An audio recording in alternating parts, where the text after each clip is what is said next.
Hello everyone and welcome back to our new video.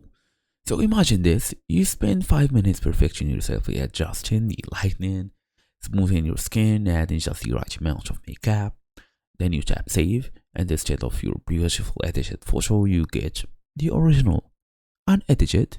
So all your work is basically gone. This is the original photo overlay bug, and it's incredibly bad and frustrating at the same time.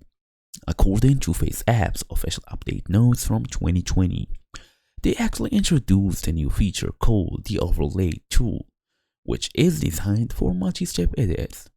But when it glitches, it saves the wrong layer, effectively discarding hours of work. So the good news is that this usually isn't a glitch in the feature itself, but a misunderstanding of how layers work in the app, or generally a corrupted temporary cache.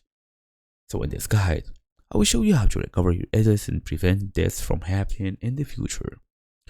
So fast and easy as usual, let's get started. First thing first, you can easily go and use the merge tool before saving. The overlay feature is designed to help you stack effects, but if you don't lock them in, the app might revert to the original.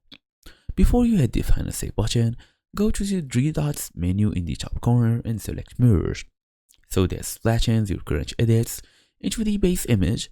Once merged, the app can't accidentally revert to the old photo because the old photo is now the edited version.